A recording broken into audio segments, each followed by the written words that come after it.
सर्वांना नमस्कार. माझे नाव त्रिशा आहे. मी इयत्ता पहिली शिकत आहे. माझ्या मॅडमचं नाव सुनीता मॅडम आहे. आज 26 जानेवारी प्रजासत्ताक दिन म्हणून साजरा केला जातो. आज 26 जानेवारी 1950 रोजी आपल्या देशातील संविधान लागू झाले. हा दिवस आपल्याला शूरवीरांची आठवण करून देतो. मला माझ्या देशाचा अभिमान आहे.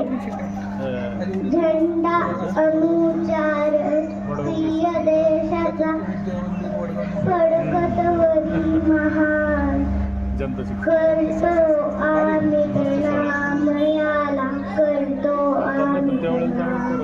धन्यवाद. जय हिंद जय महाराष्ट्र. खूपच छान. या ठिकाणी त्रिशाने सुद्धा खूप सुंदर असं भाषण केलं आहे आणि आनंदाची गोष्ट अजून एक सांगायची वाटते.